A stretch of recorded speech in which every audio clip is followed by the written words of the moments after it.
You're responsible for what happened to my daughter. That was the first thing she screamed at me, right there in the middle of the cul-de-sac, bright pink blazer blazing under the afternoon sun, curly hair bouncing with every furious step she took toward me. Karen, our HOA president, had a crowd before I even understood what she was accusing me of. "Karen," I said calmly, "I don't even know your daughter like that." She scoffed, pointing a manicured finger at my house.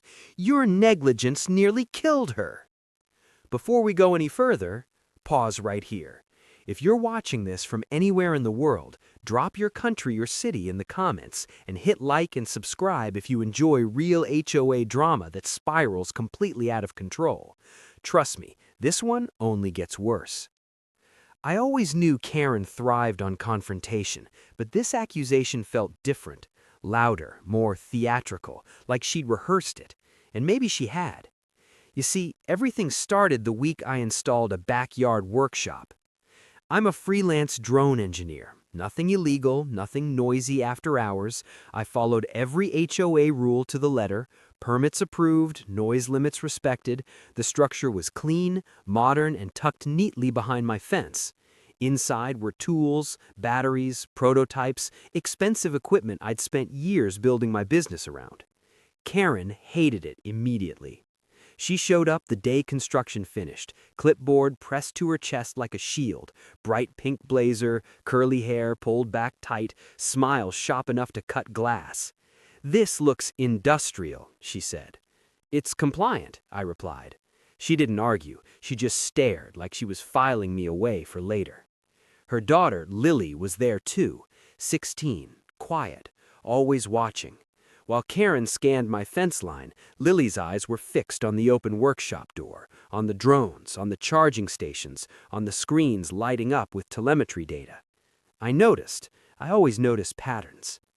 Over the next few days, Lily started appearing everywhere, sitting on the sidewalk near my house, walking past my fence twice, 3 times, asking casual questions.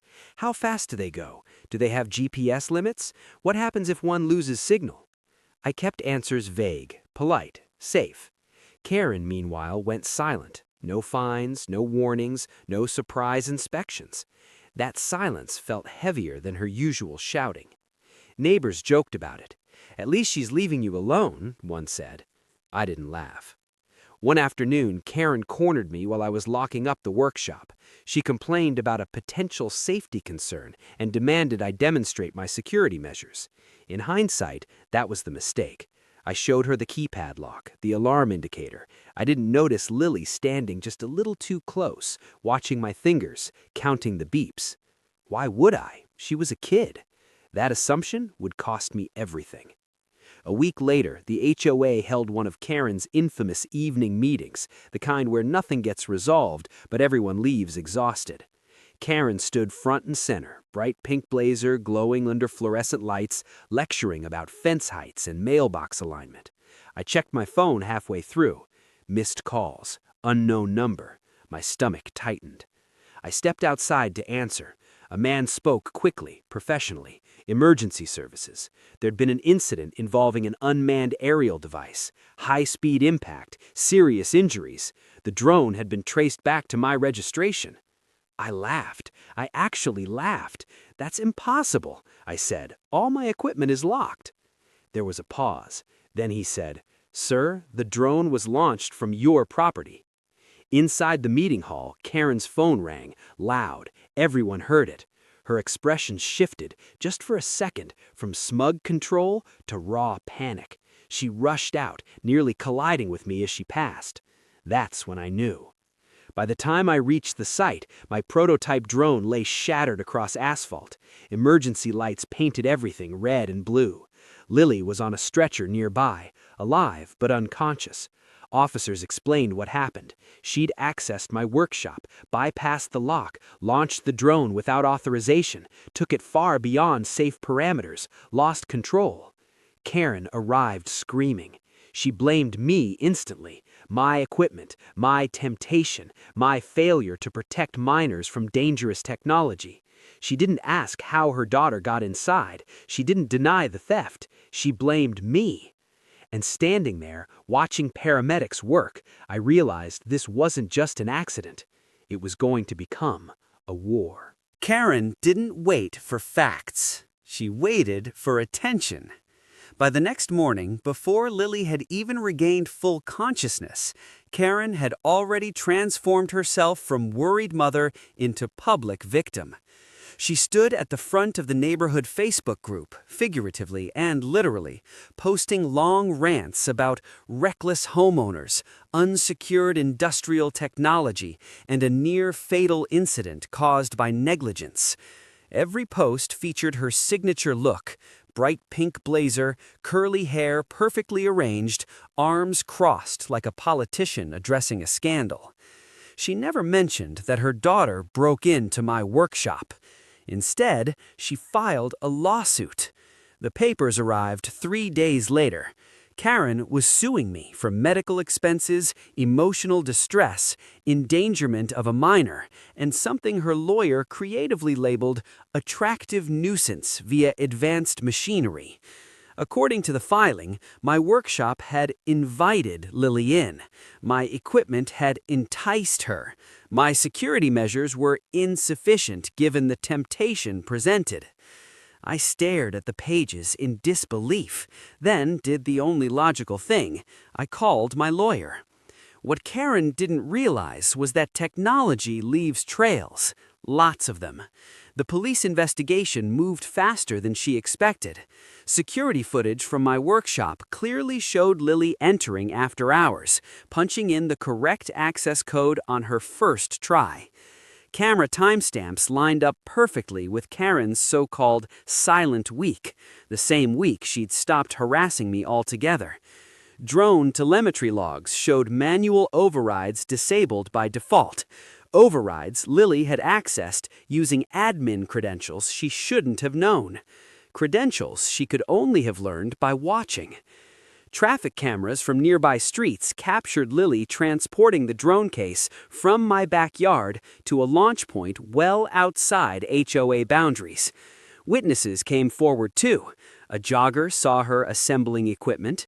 A gas station attendant remembered her bragging about testing something insane. Karen's tone shifted the moment subpoenas went out. At the emergency HOA board meeting she called, mandatory attendance, of course, she showed up late. Same pink blazer, but wrinkled now. Curly hair frizzed at the edges. Her confidence wavered. She tried reframing the situation, claiming the lawsuit was just a precaution and that she wanted community healing. No one bought it.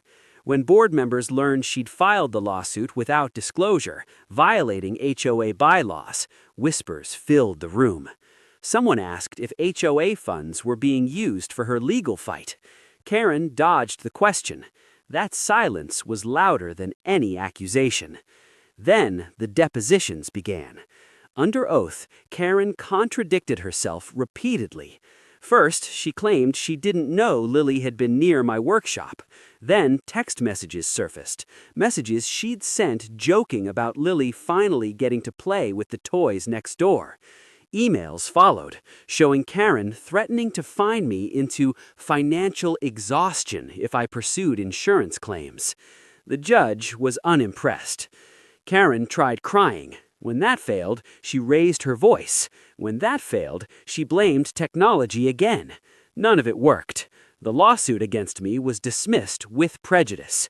The judge didn't mince words, calling it an aggressive misuse of the legal system to deflect parental responsibility. Then came the countersuit. Insurance covered part of my losses, but not the legal stress, the business downtime, and the damaged reputation Karen had dragged through the mud. Karen and Lily were found liable for the rest. Restitution orders stacked quickly. Legal fees, damages, mandatory counseling, community service. The HOA board suspended Karen immediately. A full audit followed. Turns out, when someone loves control as much as Karen did, they tend to misuse it. Fines redirected, HOA funds borrowed, selective enforcement patterns. Within a month, she was officially removed as HOA president, unanimously. People who once nodded along to her rants wouldn't even make eye contact anymore. Lily faced consequences too. Juvenile charges, probation, required tech safety courses. She never looked at me again when we passed on the street. I didn't need an apology. Reality had already spoken to her. Karen, however, tried one last spin. She told anyone who would listen that she was being targeted, that the neighborhood had turned on her, that power structures were unfair. But without the clipboard, without the title, without the audience, her words fell flat. Weeks later, I stood in my backyard, workshop quiet, the shattered drone replaced, systems upgraded, locks reinforced, not because I was wrong, but because trust had been. Justice didn't come with applause. It came with paperwork, consequences, and silence where Karen's voice used to dominate. And that silence, it was peaceful. Before you go, if you're still watching, comment what time it is where you are right now, and tell me honestly, did Karen get what she deserved or not enough? Don't forget to like and subscribe for more HOA showdowns where entitlement meets reality.